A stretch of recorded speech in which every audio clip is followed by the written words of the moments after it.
Saludos, Kikosis. Aquí estamos. Esta semana tenemos noveles, porque me decía la gente, oye, usted siempre lleva los míos, señor Kiko. Y entonces le dije a Yesenia, nuestra productora estrella, Sobela. Le dije, búscate puro nuevo, puro candidato nuevo. Y bueno, ayer trajimos uno y este no es tan nuevo, tú sabes. Pero es bueno, es bueno. Allá en Apure. Él es candidato a la gobernación. No digas que eres candidato, que eso es pavoso. Y yo soy candidato. Franklin Martínez, aquí está con nosotros. Bueno, muchas gracias, Kiko, por la invitación. Un saludo, por supuesto, para todos los que nos observan a través de las cámaras de Globovisión y en especial, por supuesto, para los apureños. Mire, ven acá, ¿usted qué edad tiene? Que sea jovencito. 41 años. Es un muchacho. Así es. En la flor de la vida. Sí. Tú sabes que los muchachos en Venezuela, aquí había como, oye, hay que renovar el liderazgo porque son los mismos siempre. Y apareció Guaidó. Y mejor que no, porque qué desastre, chico. Qué desastre. Hay gente que se molesta cuando uno dice que Guaidó es un desastre. Y dice, no, pero ¿por qué no te metes con el gobierno? Bueno, hablo del gobierno, pero del gobierno no hay mucho que decir porque todo el mundo sabe cómo está la situación del país. Yo hablo del gobierno de sus estrategias y sus diseños para compararlos con la oposición, porque alguna explicación tiene que el gobierno tenga 22 años ahí y tú no. Vamos a meternos, Franklin, para meternos en esto, en Honduras, pues allá, por la goma, con lo de Perú. Fíjate que en Perú anda en las redes está la oposición derechosa, porque aquí en Venezuela hay una derecha, vamos a hablar de eso, sufriendo porque perdió Keiko Fujimori. El Comercio publicó, yo lo dije ayer, en su titular del día domingo, publicó, hoy Perú elige entre Satanás y el diablo. O sea, peor imposible. Y es verdad, los dos eran muy malos. Keiko, que delincuente, y el otro señor, hoy puso en la radio una entrevista que le hacen en términos de economía. Eso no sabe ni dónde está parado. No sabe ni que es un monopolio, ni nada, se enreda. Pero bueno, eso es la realidad peruana. Ahora, Perú está enseñando, fíjate, que en el esquema izquierda-derecha, las izquierdas son más populares que las derechas. Y ahí está un señor de allá de un pueblo donde ni a internet le gana a Keiko Fujimori, que con estas son 3 veces que es candidato presidencial, hija de su papá, que fue presidente de Perú. Y entonces, ay, qué brío, ¿por qué? Qué asco, ¿cómo se atreven? Los comunistas, ay, lo que le viene igual a Venezuela. Cuando Perú es una realidad distinta a Venezuela. ¿Qué aprendizaje sacamos de lo ocurrido en Perú? Bueno, Kiko, primero déjame decirte una cosa, ¿no? Con respecto al tema de los noveles, al que hacías mención al principio. Entonces, que pasa una cosa muy curiosa en este país. En estos días yo publiqué una publicidad en internet y una persona me comentó algo así como que no lo conocen ni en su casa. Pero entonces otros dicen, bueno, hay que buscar caras nuevas. Entonces, bueno, ¿cómo es esto? ¿Y cómo me conoce? Si presentas una cara nueva, entonces, bueno, el tipo no lo conocen. Cosas propias de las contradicciones de los observadores y de los opinadores políticos de oficio. Con respecto al tema del Perú, fíjate, yo coincido contigo, ¿no? Ambos candidatos son... leía una entrevista que le hicieron a Vargas Llosa y Vargas Llosa decía, bueno, me voy con Keiko porque es menos malo, es su apreciación, pero la realidad es que Perú no tenía mucho donde escoger y eso es una de las cosas que nosotros hemos criticado en los últimos tiempos en la política venezolana, el extremismo, ¿no? Cuando tú te encuentras allí dos posiciones extremistas, antagonistas, bueno, y al final las dos terminan siendo perjudiciales para un país, precisamente la polarización. El sistema constitucional de 2 vueltas que hay en el Perú y que hay en otros países te lleva necesariamente a esto, obliga al pueblo a tener que escoger algunas veces entre 2 candidatos igual de malos. Pero fíjate, ahí está el extremismo de la derecha y el extremismo de la izquierda, que como tú decías, el extremismo de la izquierda tiene un toque más popular, ¿no? Toque más popular, pero no deja por eso de ser malo, porque yo veía las propuestas económicas que hacía este señor y no tiene la más mínima idea de la economía del Perú. Yo tampoco, pero son las críticas que veía de los expertos, ¿no? Porque otra cosa que ocurre es que nosotros los venezolanos ahora vivimos como si fuera una telenovela la política de otros países. Cuando las elecciones de Estados Unidos lo observamos. Entonces parecía que aquí el comando de campaña de Trump estaba aquí. Y bueno, iba a ganar Trump y tú veías a la gente emocionada. Mientras los venezolanos en nuestro país nos está comiendo la crisis económica y la gente más pobre del país sigue sufriendo esta crisis que nos está llevando a nosotros, independientemente de lo que ocurra en el Perú, independientemente de lo que ocurra en Estados Unidos o en cualquier otro país, hacia un callejón sin salida y no le buscamos a esta crisis medios alternos para salir de ella. Fíjate que en la independencia,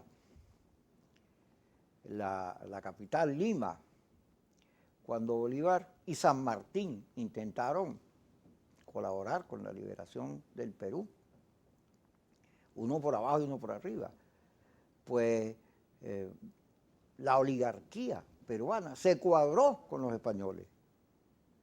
Y la creación de Bolivia tiene mucho que ver con esta división de clases que caracteriza al Perú.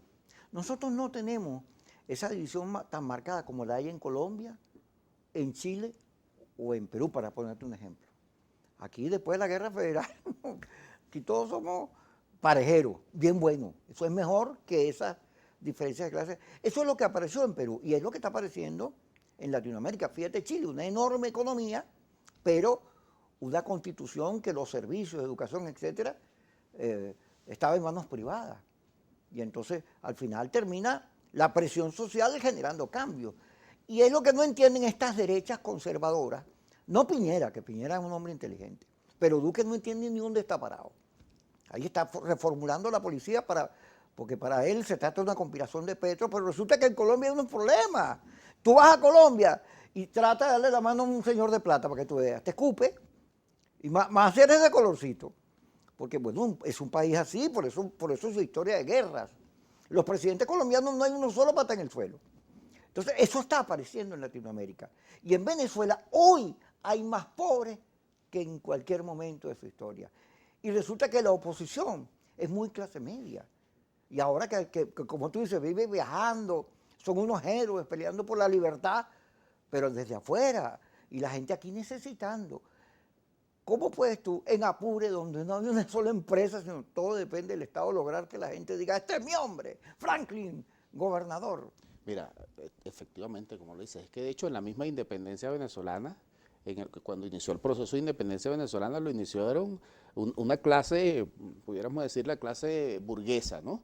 Y luego de la guerra federal, bueno, ocurrió toda esta mezcla y nosotros, a pesar de que hay racismo también, a pesar de que hay quien Bueno, ¿lo viste ve con por la debajo muerte de del hombro, Aristóbulo? ¿Tú lo viste? por supuesto que lo vimos y una cosa bastante desagradable, por cierto, que se veía en las redes. Mira, como lo dices, efectivamente el Estado Apure es un Estado que tradicionalmente ha dependido de la administración pública. Nosotros pareciera que en este país, mientras más al sur estés, más lejos está de la industrialización, más lejos está del desarrollo, de la tecnología. Y lamentablemente en el Estado Apure, pues nosotros tenemos muy poco avance en esa materia. A pesar de que nuestras características geográficas y nuestro clima favorece a la actividad agropecuaria, fundamentalmente la actividad ganadera, por supuesto que en las ciudades, por lo menos en las capitales del municipio, nosotros podemos observar un profundo atraso, producto de eso que acabas de señalar. No hay industria, no hay empresas privadas o muy pocas. Entonces, bueno, el apureño se acostumbró a sobrevivir del sueldo, del trabajo en la gobernación, en las alcaldías, en las distintas instituciones públicas, ¿no? Pero ahora resulta que los sueldos de estas personas son insuficientes. Un trabajador de la administración pública, creo que el salario debe andar por $3 o $4, es lo que se estima. Entonces, bueno, eso no es suficiente, ¿no? Y ahora pues tenemos esta profunda crisis en la cual nosotros estamos convencidos que hay que reorientar la economía del Estado Apure.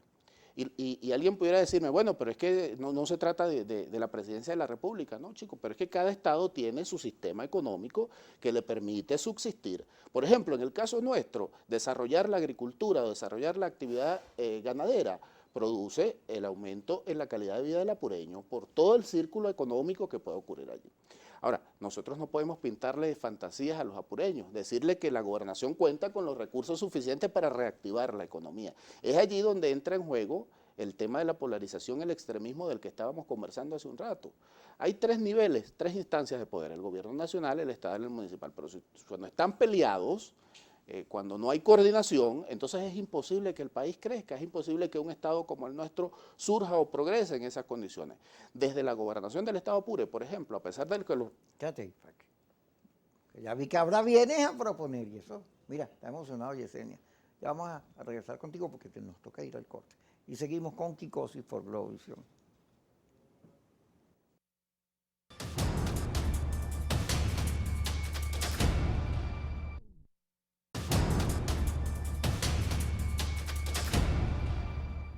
Franklin Martínez con nosotros, candidato a la gobernación del Estado Apure. ¿Tú vienes de AD? Sí, yo hice toda mi carrera política en Acción Democrática. A los 26, 27 años fui secretario general seccional del partido, es decir, el jefe de Acción Democrática en Apure. Y bueno, estuve allí aproximadamente 2 o 3 años hasta que me separé de esa organización política. O sea, soy socialdemócrata, además formado y convencido. Se nota que usted está formadito. Y bueno, efectivamente, pues tuve varios años fuera no del activismo político, sino del activismo partidista, del mundo partidista, pero siempre participando en todos los procesos electorales. Yo soy un convencido del voto, de la democracia. Y bueno, ahora andamos... Mira, Franklin, en México, más de 100 candidatos muertos y no sé cuántos detenidos. López Obrador conservó la mayoría del Congreso, pero una matazón. Y en Colombia también, más de 6.000 muertos acusan a Duque en el proceso este. Tú sabes que él no estuvo de acuerdo con los acuerdos de paz y dijo que iba a acabar con eso y como que sí anda en eso, ¿no? Entonces, en Venezuela, donde no hay esos volúmenes de violencia, como no hay exilados, presos, el informe de la ONU, etcétera, que habla de los derechos humanos, pero nosotros no tenemos esos niveles de violencia. Gracias a Dios. Y en esos países la gente vota. Aquí no, me miró mal, yo no voy a votar. Ahora todos quieren votar, porque todos saben que en la abstención no hay camino. Y cuando tú dices, no, yo siempre he llamado a votar, porque de ahí siempre he llamado a votar. Hasta que pasó algo que todo el país le parece sumamente curioso. Es que esa es una organización política fundada sobre principios democráticos. Si alguien dio la pelea para que en aquel proceso que coronó el 23 de enero, que conllevaba necesariamente el voto popular, el voto universal, directo y secreto, fue Acción Democrática. Sin embargo, fíjate, a mí me alegra muchísimo ver hoy cómo Acción Democrática, más allá de las características en las cuales haya ocurrido, haya decidido retomar la participación electoral. Por otro lado, quienes llaman a la abstención, uno se pone a analizar ese comportamiento y no parece lógico, Kiko. Yo creo que los especialistas en ciencias políticas, no soy especialista en ciencias políticas, yo soy abogado, pero si yo fuese especialista en ciencias políticas, yo me encargaría de construir o de hacer un análisis científico de por qué, chico, en un país donde el gobierno cuenta con el 60 o 70% de rechazo popular, quienes deberían haber liderizado eso y convertir ese rechazo en voto para transformar el país, para cambiar el gobierno, deciden decirle a la gente que se quede en su casa y que no salga a votar. Es un fenómeno extraño. Yo dudo mucho que en cualquier otra parte del mundo haya ocurrido una cosa como esa. Es una cosa totalmente absurda. Muy loca. Mira, estaba hablando de la gobernación, que en un estado como Apure, la alcaldía, la gobernación, los entes del estado son los que generan economía, porque no hay prácticamente empresas. Había una de cuero de caimán, de cocodrilo. Yo recuerdo que hacían carteras, cosas, y las mandaban para Italia, pero eso se acabó, ¿no? Eso se acabó. Fíjate, esa era una empresa que estaba ubicada allí en el municipio de San Fernando, en la parroquia El Recreo. Y justamente al frente estaba una desmotadora de algodón. Yo recuerdo que allí se hacían unas colas de 6, 7, 8, 9 kilómetros de gandolas descargando algodón para desmotar. Hoy ni siquiera un camión. Ni siquiera un camión. ¿Y entonces cómo se puede reactivar una economía que no existe en términos reales? Bueno, fíjate, era lo que te decía al principio. Lo primero es que analizar cuál es la realidad geográfica, climática del Estado. Y lo segundo, Kiko, es que definitivamente todos los sectores políticos, sociales, económicos, los gremios del Estado, en el caso de Apure, y creo que esa es la salida para el país, debemos lograr un acuerdo que nos permita impulsar, porque es que no solamente el Estado, en este momento el Estado venezolano, en el nivel que esté, no está en las condiciones por sí solo de recuperar la economía nacional y en el caso de la gobernación de recuperar la economía del Estado Apure. Pero sí es necesario, en el caso particular de nuestro Estado, que los recursos de la gobernación, por muy deficitarios que sean, se reorienten, es decir, el presupuesto debe ser reorientado. Tenemos un presupuesto deficitario reconducido bueno, la mayoría de él se lo lleva el pago de nómina y el pago de personal, a pesar de, como te señalé hace un rato, es muy poquito, pero son muchísimos trabajadores que tiene la gobernación. Sin embargo, esos recursos hay que reorientarlos, tienen que ser eficientes. Los recursos del Estado, de la gobernación, tienen que ir orientados hacia la productividad, tienen que ir orientados hacia algún punto donde la gente sienta efectivamente los recursos del Estado. Porque está ocurriendo ese fenómeno, quien cobra el sueldito que no le alcanza para nada, bueno, lo sintió esa semana, pero la población en general, la colectividad apureña, no siente cómo los recursos del Estado que llegan a través del DOSAO, a través del Estado constitucional, redundan en su beneficio. Entonces, ¿qué es lo que creemos nosotros que debemos hacer? Por supuesto, en un plan bien organizado, bien orientado, no tenemos tiempo para explicarlo, sino, mira, esos recursos de la gobernación hay que reorientarlos hacia reactivar la producción. Es sumamente complicado, porque como te decía hace un rato y como le decía a los televidentes, esos recursos insuficientes requieren además que los productores colaboren, requieren que los trabajadores del campo colaboren. Había mucho búfalo, habían traído de afuera mucho búfalo en Apure, porque como es un estado que de sequía a la lluvia, a la inundación pasa un tris, era propicio para la cría de búfalos. Yo fui a una hacienda, había montones y sacaban leche, la carne y todo, porque el búfalo, eso también se acabó. Mira, todavía hay en algunas fincas, fundos, rebaños de búfalo. Pero nosotros tenemos las condiciones, como tú lo decías, sobre todo en aquella zona de los módulos de Mantecal, que es una obra que se hizo por allá en los años 70, finales de los 60, principios de los 70. En esa zona llueve mucho. Y entonces, durante la época de lluvia, hay mucho pasto y el ganado come y engorda y produce más leche, pero luego viene para una temporada de sequía que en todos los estados llaneros, la de Apure es la más fuerte. En los meses de febrero y marzo hay una sequía absoluta y entonces el ganado se ponía muy flaquito. Era así como aquel pasaje bíblico de la época de las vacas flacas y las vacas gordas. Entonces, en esa época, de marzo, abril, febrero, marzo, se ponía muy flaco el ganado. Entonces se hizo un proyecto y se ejecutó allí en los módulos de Mantecal a través de una serie de presas que permitían que durante la época de la sequía, bueno, el ganado pudiera tener acceso. Pero tú pasas por allí en este momento, Kiko, y ves muy poco, el rebaño está muy pequeño. Además, lo peor de todo es que en esa zona también el gobierno hizo expropiaciones.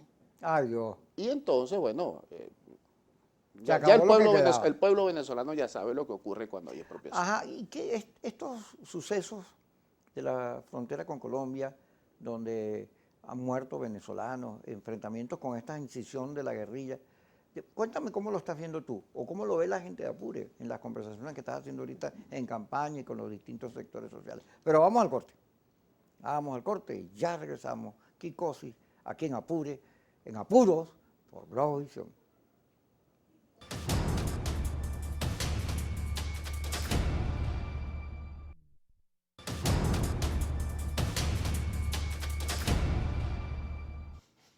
Seguimos con Franklin Martínez, candidato a la gobernación, que nos va a contar cómo ve esta situación que hay en la frontera con la FARC, con las disidencias de la FARC. Y Santrich, tú sabes que sobre Santrich hay como 10 versiones, ¿no? Sobre lo que ocurrió. ¿Cómo ves tú lo que ocurrió ahí? Dame tu versión. Mira, Kiko, quizá para quienes viven en el centro del país eso sea un hecho novedoso, pero para quienes viven en la frontera, para los apureños que viven sobre todo en esa zona del Alto Apure y en el municipio Pedro Camejo, que son limítrofes con Colombia, eso es un problema de décadas. Allí hay más de 20 años de convivencia entre los ciudadanos venezolanos y estas fuerzas irregulares. Ahora, alcanza su clímax hace unos par de meses atrás, y bueno, lo que ocurrió fue este desastre que todos ahora vemos como un hecho noticioso. En algún momento, el pueblo de La Victoria quedó como aquellas películas del lejano oeste, aquellos western que pasan la bola de paja corriendo. Mira, la gente se fue, Kiko, la gente cruzó, la gente de La Victoria se fue a Colombia. Y luego ocurrió que la alcaldesa de Arauquita, que es el pueblo que está frente de La Victoria, saca un decreto donde dice que no va a recibir más venezolanos. Entonces, la gente quedó allí en una situación sumamente complicada, es decir, que no se trata solamente de la muerte, que es muy lamentable, de militares y de civiles que ocurrió y sigue ocurriendo, sino que además está el problema de la situación económica de la gente de La Victoria y de toda esa gente del Alto Apure, porque la economía, hay que decirlo, la economía de esa zona depende de Colombia. Tú vas en este momento a La Victoria, vas a Guadualito o vas a cualquier otra zona de la frontera y la moneda que se utiliza es el peso y los productos que tú compras en los comercios son colombianos. Entonces, bueno, esa situación hizo que el cierre de la frontera complicó la vida de los ciudadanos, no solo desde el punto de vista militar, de su vida personal, de su integridad personal, sino también desde el punto de vista económico. Ese problema, Kiko, es el que nosotros hemos hecho un llamado permanente al gobierno nacional y lo hemos instado para que tome el control. Nosotros no podemos permitir que la soberanía nacional se nos parta a pedazos. Entonces, bueno, sobre este pedazo de tierra los venezolanos no tenemos soberanía. No, vale, no puede ser de esa forma. El gobierno tiene que hacer todo lo que esté a su alcance para recuperar la soberanía y para salvaguardar la seguridad y la vida de todos los altoapureños, que además, en este momento, tú te comunicas con cualquier persona del Alto Apure y le preguntas cómo está la situación y casi que te cuelgan el teléfono, porque viven en una zozobra permanente. O sea, la cosa es bastante complicada, más allá de lo que desde el centro del país o que desde Caracas, pues las noticias que lleguen. Es un tema complicado para los altoapureños. Fíjate, yo estuve como 3 veces allá, Apure. Bello, ha estado precioso. Cuando hay agua, es una maravilla. Porque inclusive yo fui a una zona que tú me contaste, que es una zona como de médanos, que también se llenan de agua y muy bonito, la verdad. Venezuela es un gran país. Médanos de la soledad. Sí, es una belleza eso. Ahora, tiene que haber una propuesta de país. Fíjate que en la revisión sobre el tema económico, el tema petrolero, tú dices, bueno, pero petróleo es lo que nos puede dar ingresos para recuperar agua, gas, luz, mejorar la infraestructura. Pero hay que meterle mucha plata y el petróleo tiene tiempo de finiquito, porque otras tecnologías, los carros estos eléctricos, etcétera, se lo están llevando por medio. Y la pandemia lo llevó por medio, porque hay menos movilidad. Entonces hay que buscar otras fuentes de ingreso. La educación sería fundamental. Pero los entendidos dicen que estados como Apure, Portuguesa, Cojedes, Guárico, que son estados agroganaderos, pudieran ser una alternativa, pudiéramos ser competitivos en ese renglón. Pero nadie está pensando en eso. Aquí te acuerdas que hubo una política de ¿cómo es? Soberanía alimentaria, pero lo que se nos fue acabar con todo. No produjo ningún resultado, y efectivamente el tema de la monodependencia del petróleo, los venezolanos en algún momento, eso no es un secreto, dependíamos solamente del ingreso petrolero y nos olvidamos totalmente de reactivar la economía, reactivar la producción agropecuaria y de cualquier otra índole distinta al petróleo. Entonces, bueno, nos chocó la crisis, se complica con el COVID, luego viene el tema de las sanciones y bueno, nos dejó a los venezolanos como quien dice que se llevaron la escalera y nos dejaron guindados de la brocha. Entonces, nosotros estamos convencidos, Kiko, de que en este momento los venezolanos tenemos que sacarnos de la cabeza el chip petrolero. Independientemente de que podamos explotar la faja petrolífera del Orinoco, que ocurra que alguna empresa internacional se atreva a invertir en el país, X, por cualquier otro medio, nosotros, eso debería ser un ingreso alterno al Estado, un ingreso interno. Necesitamos una economía que se autosustente. ¿Y cuál es la economía que se autosustenta? La producción agrícola, la producción pecuaria, de allí te alimentas, incluso puedes exportar posteriormente. Entonces, bueno, hacia allá, y era lo que te decía hace un rato, yo creo que el Estado tiene que reorientar la inversión. Los pocos recursos que el Estado pueda tener para invertir en este momento deben ser reorientados hacia la producción agrícola y pecuaria, deben ser orientados hacia cualquier otro medio de producción que le garantice al Estado ser autosustentable, porque fíjate el problema del petróleo, el problema del petróleo es que tú no te lo puedes comer. Es decir, tú puedes sembrar hectáreas de maíz y bueno, ante cualquier irregularidad, por ejemplo como el de las sanciones que nos está ocurriendo en este momento, tú puedes comer maíz. El problema del petróleo, si te bloqueas no te puedes comer el petróleo. Es decir, hay mil razones para que nosotros promovamos eso y ese es uno de nuestros planteamientos. Uno de nuestros planteamientos es que el Estado venezolano debe orientarse definitivamente hacia la producción agropecuaria autosustentable para todo el país, pues eso no es solamente para Apure. Imagínate que tú logres reactivar la economía, y disculpa que insista tanto en ese tema, porque es lo que nos atañe, el tema de la agricultura y el tema de la cría de ganado. Imagínate que los 5 estados llaneros que tienen, aunque características distintas, en todo se puede criar ganado y se puede sembrar, que logremos reactivar esa economía. Eso no va a ser solamente para los 5 estados llaneros, eso es para todo el país. Para todo el país. Entonces, bueno, creo, y eso es una de nuestras propuestas, que el Estado en todas sus instancias, no solo las gobernaciones, también las alcaldías de las zonas rurales, el gobierno nacional, deben ocuparse en lo inmediato para tratar de superar la crisis, que es lo más grave, lo que más padece el venezolano, porque la crisis política existe, eso lo sabemos. Pero debe ser esa la prioridad para el gobierno, debe ser esa la prioridad para los venezolanos. Yo creo que la prioridad para los venezolanos en este momento, sobre todo para los más humildes, es reactivar la economía y dejar que el tema político fluya. Nosotros tenemos unas reglas claras en la Constitución, pero la Constitución no nos dice cómo administrar la economía, cómo invertir los recursos. Pero fíjate, hay que salirse de algunas mitologías, ¿no? En la mitología revolucionaria, eso de invadir las haciendas y el poder para el pueblo y las empresas para los trabajadores, bueno, eso no ha resultado tan beneficioso. En las oportunidades en que he viajado en Venezuela, tú ves muchas haciendas invadidas que terminaron siendo barrios, que comieron las vacas, lo que ve ahí, y no hubo un plan para ponerlos a producir, porque la mitología revolucionaria, y resulta que eso no ha servido en ningún lado, y eso es una de las cosas que tiene que el gobierno revisar. Todas esas estatizaciones, empresas que formaron parte del Estado y que no fueron gerenciadas, porque no había cultura de gerencia. Tenemos un Estado todero, sí. Tenemos un Estado que hace de todo. Pero al final no hace nada. Y eso es garantía, eso es garantía de fracaso. Nosotros por lo menos, que somos de la tesis, de que el Estado debería ocuparse de garantizarle a los ciudadanos salud y educación. Y seguridad. Y por supuesto, seguridad. Y procurar que la economía se desarrolle libremente para que los ciudadanos puedan tranquilamente acceder a los productos, a los bienes y servicios. Pero lamentablemente, en este país, en Venezuela, no solo en estos últimos 20 años, eso es de los últimos 60, desde que se instauró la democracia, ese Estado paternalista se fue sembrando no solo en la mente de los dirigentes políticos, sino también en la gente. Entonces tú hace 15, 20 años atrás te conseguías al ciudadano que decía, bueno, vale, el Estado hay que sacarle todo lo que... Bueno, vale, eso es lo que nos ha ido llevando, nos llevó progresivamente a esta situación. La gente abandonó el trabajo del campo, la gente abandonó la iniciativa para emprender una empresa, bueno, y cuando nos chocamos con la realidad, porque en algún momento la realidad nos iba a dar por la cara, ocurrió pues esta crisis que estamos viviendo. Yo creo, Kiko, que en este momento, más allá de ver las consecuencias, todo el mundo sabe, chico, yo veo aquí a la gente diciendo, es que el culpable es fulano, el culpable... Todos sabemos quién es responsable de cada cosa en este país. Así es. Lo que falta, fíjate, es una reflexión honesta sobre la política. La última encuesta de Data Análisis, la comenté esta mañana en la radio, todo el liderazgo tiene 3, 4 veces más rechazo que aceptación. ¿Y eso por qué?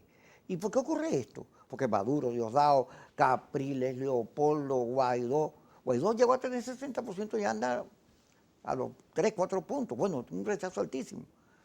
¿Y eso por qué? Eso no tiene relación con que el país no avance, no salga hacia adelante, sino que viva peleándose por el coroto en vez de pelearse por a ver quién hace una mejor gestión. Vamos a hablar de eso cuando regresemos porque nos toca el corte.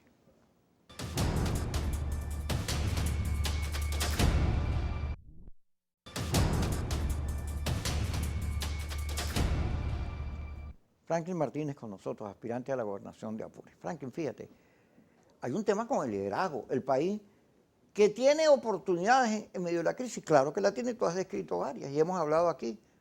Basta con enfilar la mirada hacia la educación y esa infraestructura enorme que tenemos de universidades, escuelas, convertirla en algo que genere no solo más profesionales, más mano de obra calificada, sino también ingresos, como en el caso de Australia, hay experiencias en Argentina, de que la educación se puede pagar ella misma, sin que sea restrictiva o prohibitiva para la gente, ¿no? Aquí hay maneras de hacer eso, pero nadie está discutiendo eso, porque el liderazgo está enfrancado en un tema por el poder.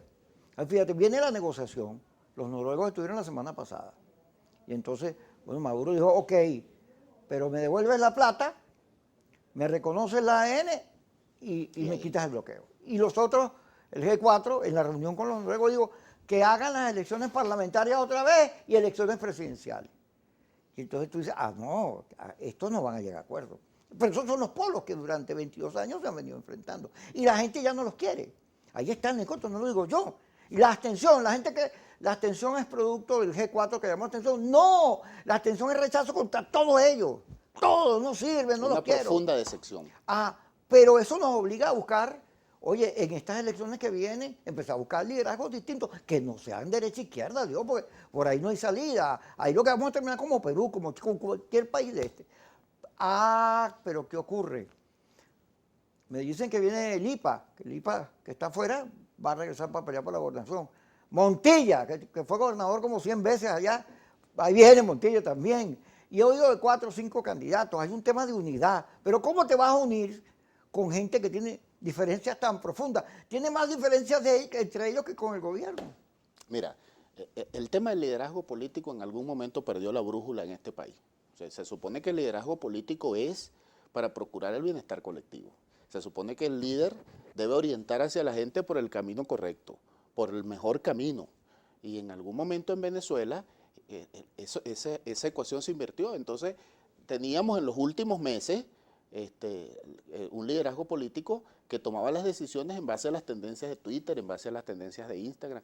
Bueno, y eso nos llevó a esta situación que estamos viviendo, sobre todo la de los últimos 4 años. Entonces, si las tendencias en Twitter era, bueno, hoy hay que cortarle la cabeza a fulano, entonces el presunto líder decía, vamos todos a cortarle la cabeza a fulano.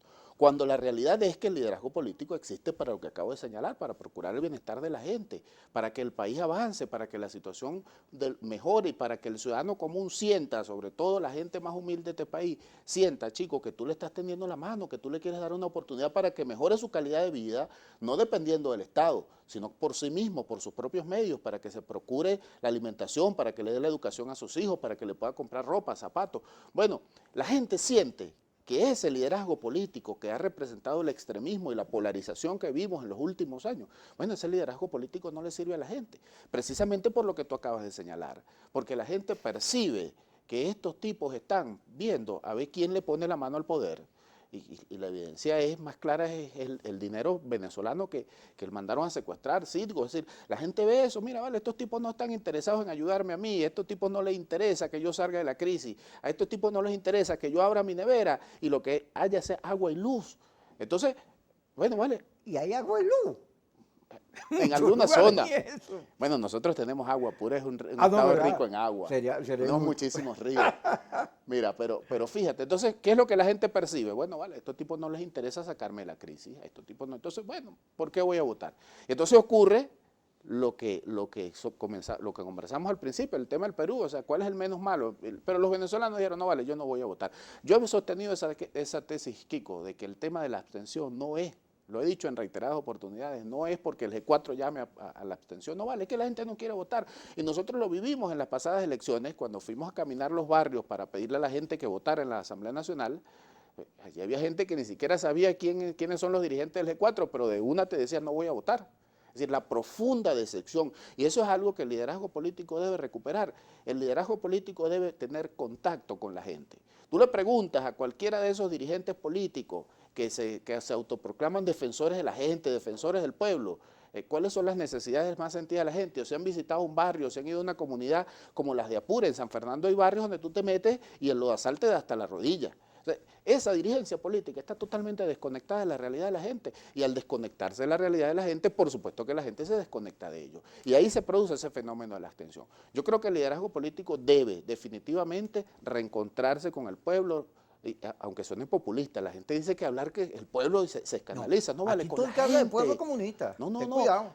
Pero te ponen una etiqueta. Eso es lo primero que debe hacer el liderazgo político, reencontrarse con la gente, saber cuáles son sus necesidades, defender sus necesidades a costa de lo que sea. A nosotros nos han criticado, por ejemplo, porque hemos apoyado el diálogo, pero si el diálogo es, por ejemplo, fuese ser la solución para los problemas de la gente, ¿por qué no darlo? Entonces, no, yo no me siento contigo, yo no voy a hablar contigo sobre el tema de las sanciones, que ya escapa de las manos del E4 después que nos metieron en ese problema, pero imaginémonos que no fuese así. Yo no voy a hablar contigo sobre el tema de las sanciones de petróleo, no quiero saber nada de eso, porque tú no te quieres. Bueno, vale, y no es importante que la gente en Apure esté pasando necesidad y que tenga que calarse Claro, 4 y 5 días.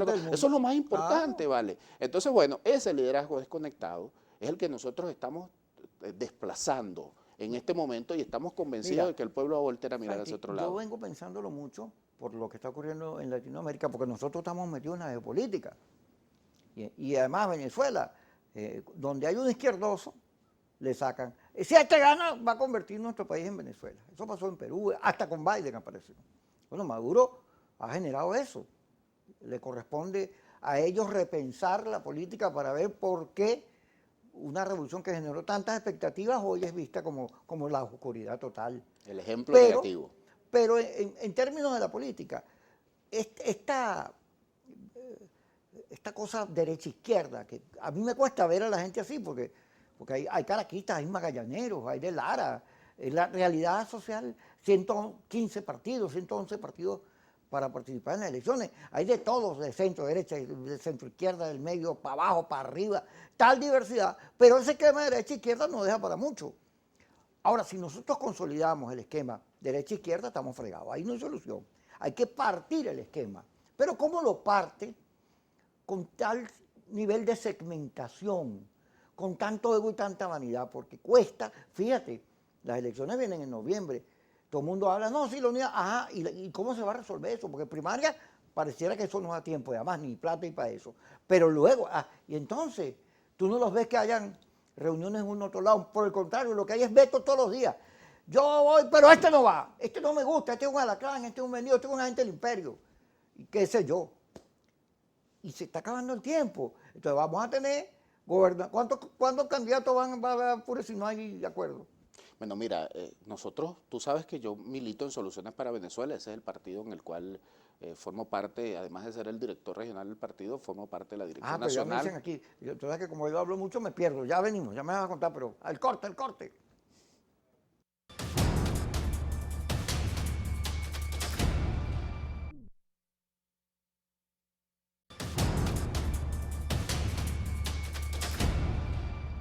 Seguimos con Franklin, que está comentándonos. Franklin está candidato en Apure y es de Soluciones, lo acaba de decir ahorita. Y estabas comentando que tú eres candidato en tu partido, pero hay otras opciones. No, chicos, lo que te quería comentar es que nosotros, Soluciones para Venezuela, conjuntamente con otras 21 organizaciones políticas, Las que están en la alianza. hemos constituido la Alianza Democrática. En el caso particular de Apure, yo me siento orgulloso de decir que antes de que los partidos políticos y las direcciones nacionales de los partidos se sentaran a constituir esta alianza, ya nosotros nos estábamos reuniendo en Apure preocupados.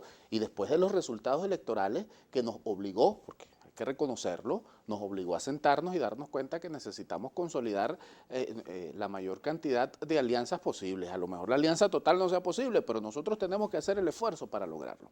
Pero por otro lado, Kiko, hay otro sector del país que ha llamado siempre a la abstención y que ahora, gracias a Dios, parece estar en camino de rectificarse, aunque uno todavía no sabe si van a decir sí o no. Un día dicen que van, otro día dicen que no. Ojalá se decidan y ojalá participen y ojalá podamos avanzar hacia la unidad absoluta. Pero fíjate, el tema de la unidad absoluta, Kiko, yo siempre lo he evaluado como un chantaje.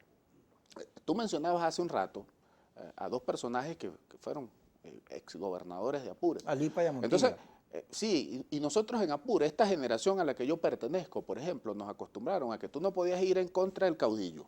Tú no podías ir en contra del caudillismo porque si no tú eres el traidor. Es decir, ese chantaje. Entonces, bueno, si tú te salías y no apoyabas a uno de estos caudillos, entonces, bueno, vale, este tipo es un divisor, este tipo es el que rompe la unidad, No etcétera, reconoce el no liderazgo. reconoce el liderazgo, etcétera, etcétera. Pero además existen allí, Kiko, porque es que la unidad no puede ser solamente electoral, tiene que haber unidad de principio. Es decir, yo no me puedo aliar. Nosotros, por ejemplo, somos profundamente nacionalistas, nosotros somos enemigos de las sanciones, nosotros estamos convencidos de que el problema de los venezolanos tenemos que resolverlo los venezolanos. Como yo me siento en una mesa y busco una alianza electoral con alguien que me dice, no, chico, pero ya vamos, yo voy a las elecciones, pero también voy a seguir pidiéndole a los gringos que nos sancionen y voy a seguir pidiéndole a los gringos que nos invadan. Es decir, allí hay un problema. Kiko, que yo en lo personal, esa es mi opinión personal, considero bastante difícil de salvar, porque para nosotros este tema de defender el país y de defender a las clases populares, de defender a los venezolanos, de salir de la crisis, va más allá de las aspiraciones electorales. Es decir, esto es un tema de principios, es un tema de nacionalismo. Y pareciera que este otro sector del país, su prioridad es el poder y no la gente. Entonces, bueno, no le importa llamar a invasión, no le importa pedirle a la gente, a gobiernos extranjeros que nos sancionen. Allí vamos a tener un problema. Es sumamente complicado. Por lo menos la visión que nosotros tenemos es que la alianza y la unidad no puede ser solamente electoral. Nosotros nos tenemos que aliar con quienes coinciden con nosotros, nos tenemos que aliar con quienes han defendido la ruta electoral, con quienes no han sido cómplices de las sanciones, con quienes no han sido cómplices de todo este desastre de Citgo, etcétera, etcétera. Por tanto, pues, tenemos fe. Eso no significa que le estemos cerrando la puerta a nadie, pero creo que debe haber una rectificación. Yo hasta este momento, Kiko, todo el país recuerda con claridad cómo el exdiputado Guaidó decía públicamente que las sanciones no afectaban a la gente. Los venezolanos lo recuerdan, las sanciones no afectan sino a quienes están en el alto gobierno. Y luego, unos meses después, decía, bueno, sí, la gente se ve afectada por la... Pero yo no he escuchado todavía unas disculpas, yo no la estoy pidiendo para mí. Pero es que la gente tiene que, el dirigente político tiene que tener seriedad y tiene que ser coherente, chicos. Si tú fíjate una estrategia, la estrategia no funcionó, bueno, vale, corrígelo. Como te señalaba hace un rato, nosotros fuimos a un proceso electoral en el mes de diciembre pasado y fuimos divididos en varios factores y nosotros reconocemos que eso fue un error.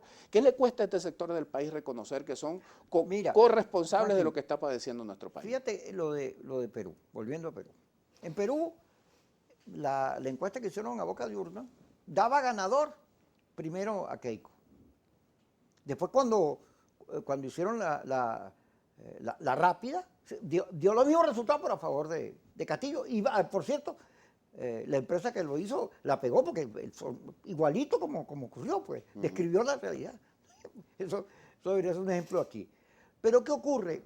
Vendieron las redes, la cosa esta derechosa latinoamericana, vendió, ya Keiko ganó, ya, y todo estaba, pero Castillo pidiendo reconteo, cantando fraude. Ahora la que anda eso es Keiko. Fíjate, hay una cosa, una malformación. Hay un proceso que se llama la posverdad, que es la que produce en las redes mentiras que se venden como verdades. Pero en la cosa política hay una creación permanente, propagandística, de cosas que no existen, vendiendo mentiras como verdades, y después aparece la realidad y quedan al descubierto. Pero en Venezuela, bueno, nosotros estamos bombardeados permanentemente. Estos días Patricia Poleo me atacaba, decía, es que te habla mal de los que viven afuera. No, yo no hablo mal de los que viven afuera, yo lo que hablo es de esos procesos, como el de Miami, donde terminan siendo como los cubanos, que después de 60 años, todos los días se moría Fidel, y Fidel se murió de viejo, chico. Y nunca rectificaron. A eso me refiero, ¿no? Porque yo tengo hijos, primos, todo el mundo afuera. Aquí el que no tiene gente afuera es porque se está yendo. Pero tiene que haber una reflexión, que me gusta que tú le digas, nacionalista, realista sobre la gente, los procesos internos de nuestro país. En vez de estar mirando para afuera, oye, porque eso es muy fácil apoyar a Keiko Fujimori, era un avión privado y apoyarlo. Y tratar de que ella vence aquí, pero trata de que venzamos aquí. Y eso no se hace si no hay una rectificación. La mayor rectificación es decirle la verdad a la gente. Mira, y ese bombardeo es tan grave, Kiko, el que señalabas que tú conversas con la gente en la calle. Bueno, gracias a Dios en este momento estamos viendo un giro. Un giro. La gente está dispuesta a salir a votar. Pero hace un año y medio atrás tú hablabas con la gente y te decían, yo no voy a votar. ¿Pero por qué no? Porque aquí algo va a pasar. ¿Pero qué va a pasar? Bueno, algo va a pasar. Era ese bombardeo permanente de que se va a morir o que va a renunciar o que va... O sea, una cosa que termina causando, por supuesto, mucha confusión en la psiquis colectiva del país. Y bueno, el tema de la rectificación hacia los intereses nacionales es lo que nos queda a los venezolanos. Yo creo que en este país, como lo señalaba hace un rato, Kiko, los venezolanos tenemos que sentarnos, todos los sectores, no solo los sectores políticos, porque es que la dirigencia política es solamente político-partidista, me refiero, es solamente una parte del país.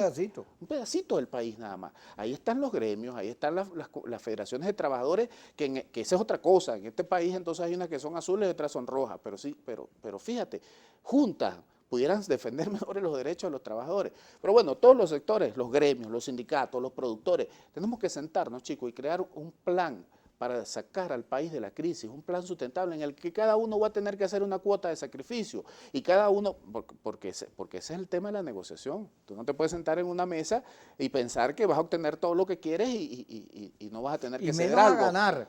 O sea, yo no pude con el mando, entonces voy a ganar en la mesa de negociación. Eso no es verdad. Mucho menos. No, Entonces creo que llegó el momento en este país, Kiko, de que los venezolanos tomemos conciencia de que nos imbuyamos en ese espíritu nacionalista, venezolanista, y nos pongamos a trabajar.